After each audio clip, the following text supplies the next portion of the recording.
اور تمام انسانوں کو اللہ کے حضور میں جمع ہو کر اپنے اپنے اعمال کے تعلق سے اپنے اپنے اعمال کے سلسلے میں جواب دہ ہونا پڑے گا۔ مسلمان اس حقیقت پر ایمان رکھتا ہے اور وہ اسی یقین کے ساتھ اپنی زندگی گزار رہا ہے کہ دنیا کا یہ مختصر سا عرصہ جو زندگی گزارنے کے لیے اللہ تعالیٰ نے انسان کو عطا کیا ہے وہ عارضی ہے، فانی ہے، ختم ہونے والا ہے، اور حقیقی زندگی انسان کی وہ ہے جو اس دنیا سے جانے کے بعد شروع ہوتی ہے۔ اسی طرح حقیقی کامیابی بھی وہی ہے جو انسان کو اس عالم میں نصیب ہوگی۔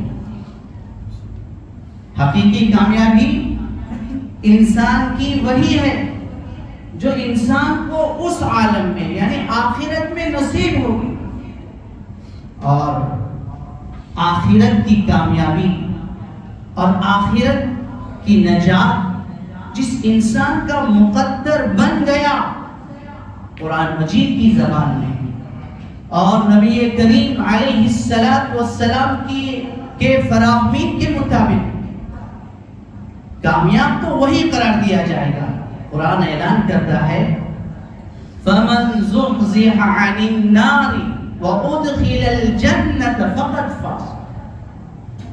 جس انسان کے لیے جہنم سے نجات کا فیصلہ کر دیا گیا، جس انسان کے لیے جہنم سے نجات کا فیصلہ کر دیا گیا اور جنت میں داخلے کی ضمانت مل گئی، کامیاب تو وہی ہوگا۔ کامیابی، کامرانی اسی کا مقدر بنے گی۔ یہ دنیا دھوکے کا سامان ہے، یہ وہ حقیقت ہے جسے اللہ تعالیٰ اپنی مقدس کتاب میں بیان فرما رہے ہیں۔ جو لوگ دنیا کی زندگی کو سب کچھ سمجھتے ہیں، دنیا کی چمک دمک، دنیا ہی کی زیب و زینت کا حصول ان کی آخری تمنا اور آرزو ہوتی ہے، اور وہ یہی کی کامیابی کو اصل کامیابی تصور کرتے ہیں، ایسے لوگ اللہ کی بارگاہ میں عقل مند اور کامیاب قرار نہیں دیے جائیں گے، بلکہ اللہ کے نزدیک وہ لوگ کامیاب ہیں جو ان مبارک اوصاف کو اپنے اندر پیدا کرتے ہیں جن اوصاف سے متصف ہونے پر اللہ تعالیٰ نے اپنی مقدس کتاب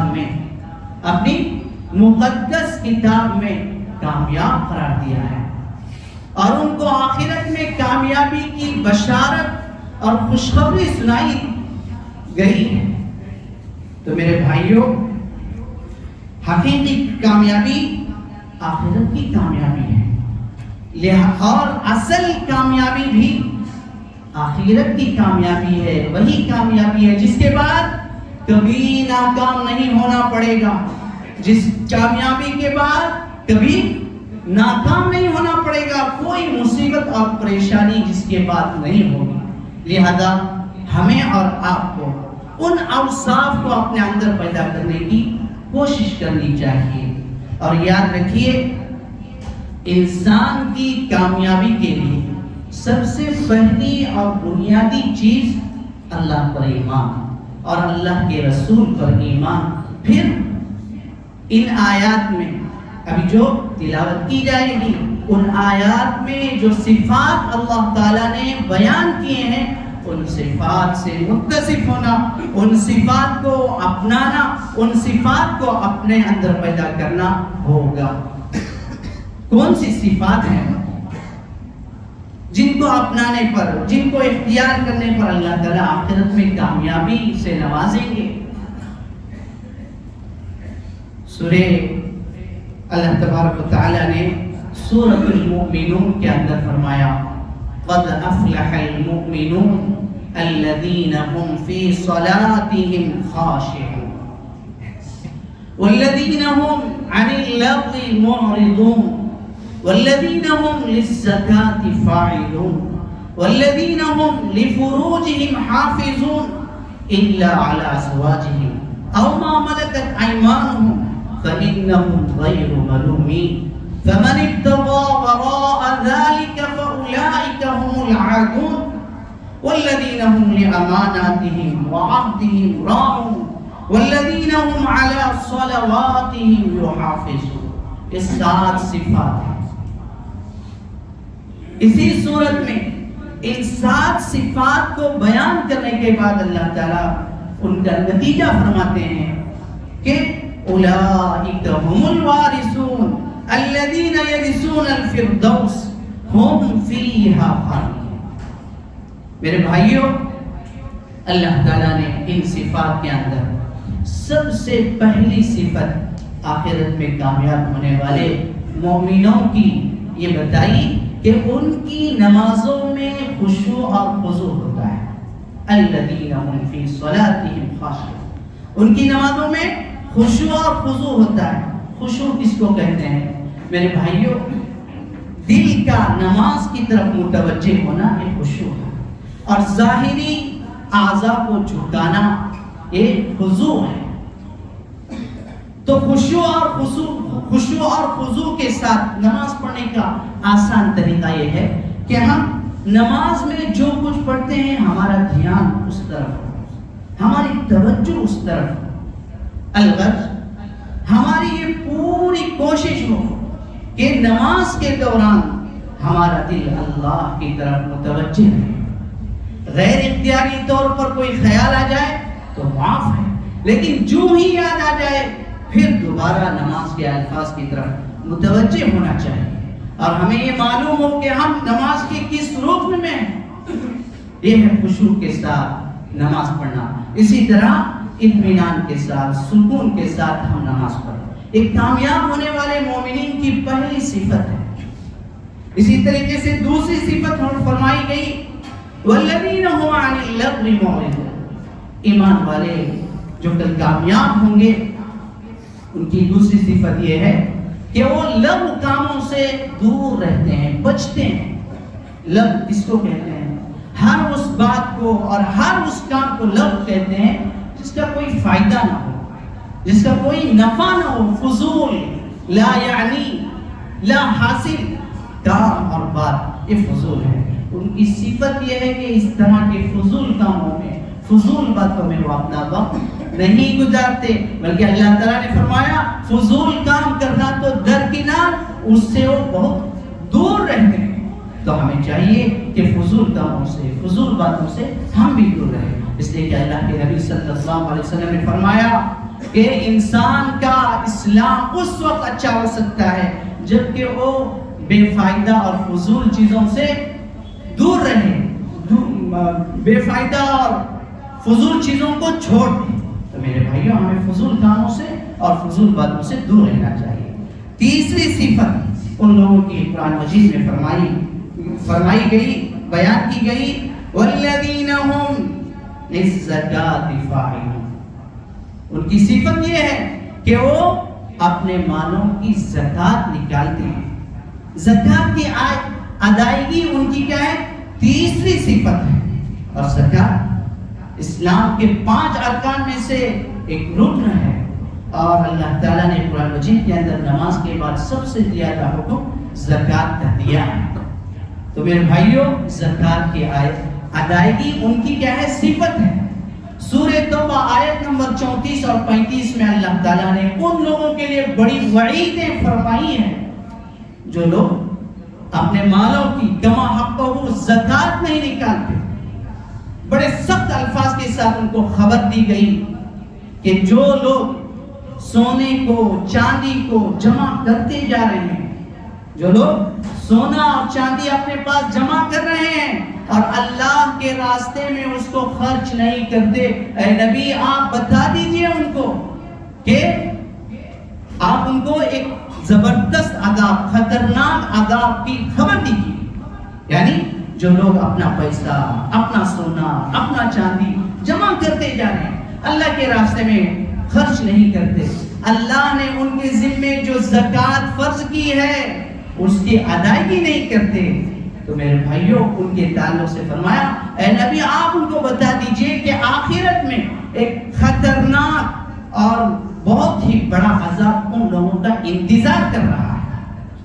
اور اسی دوسری آیت میں 35 آیت نمبر سورہ توبہ میں اس عذاب کی تفصیل بیان کی گئی کہ وہ عذاب کس دن ہوگا۔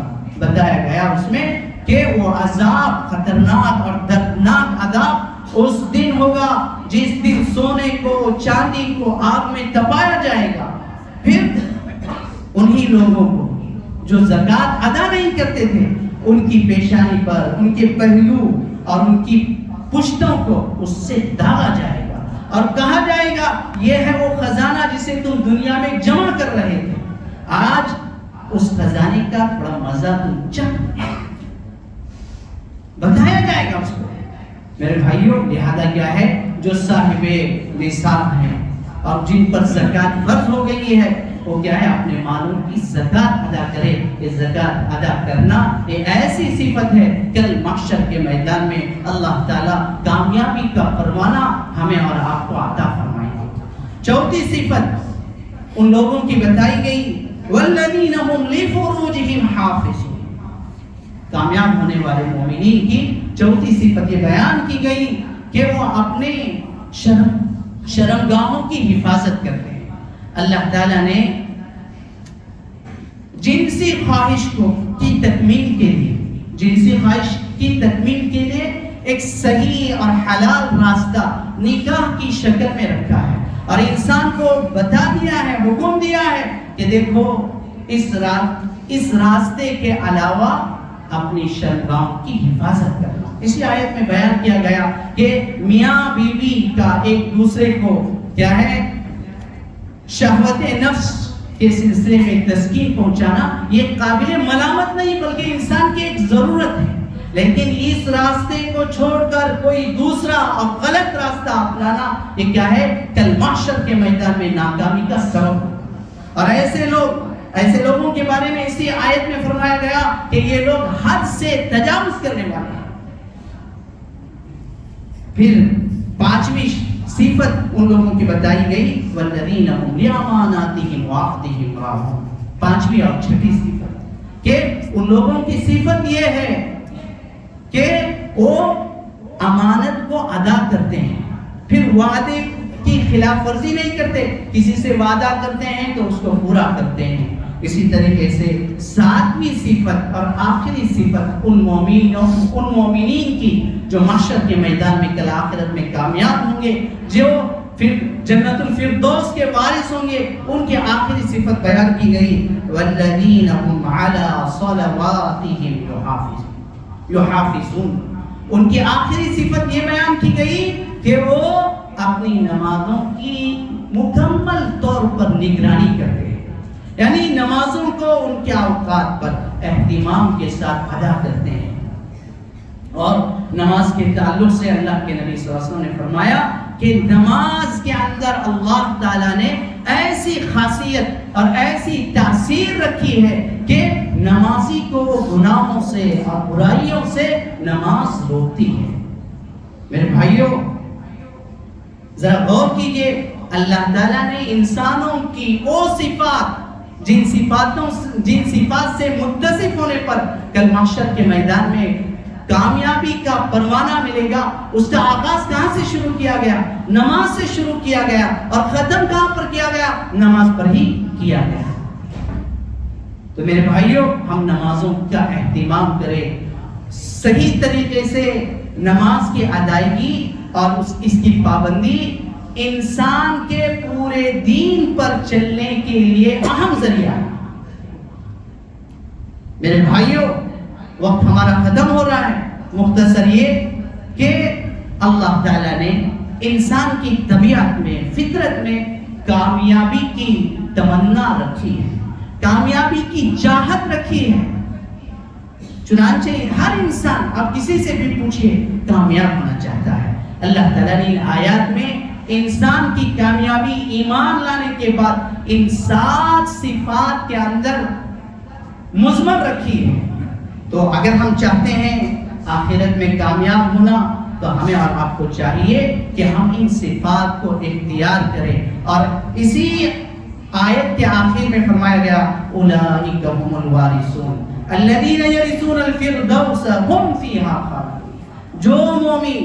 جو مومنین ان صفات کے ساتھ متصف ہو جائیں گے تو اللہ تعالیٰ نے فرمایا کہ جنت الفردوس کے وہ کل وارث ہوں گے۔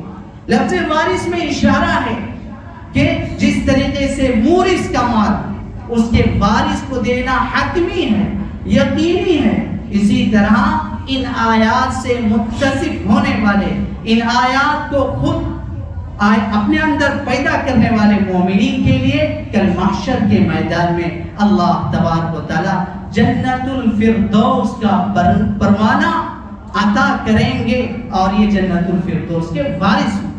جس طریقے سے وارث کا مال، مورث کا مال وارث کو ملنا حتمی ہے، اسی طریقے سے ان صفات کو اختیار کرنے والے کے لیے جنت الفردوس حتمی ہے۔ اللہ تعالیٰ سے دعا ہے کہ اللہ تبارک و تعالیٰ ہم تماموں کو ان صفات سے متصف ہونے کی توفیق عطا فرمائے، ان صفات کو اختیار کر کے اپنی زندگی گزارنے کی توفیق عطا فرمائے، اور جنت الفردوس ہمارا ٹھکانہ بنائے، جنت الفردوس کی شکل میں ہمیں اور آپ کو کامیابی کا پروانہ عطا فرمائے۔ وآخر دعوانا ان الحمد للہ رب العالمین۔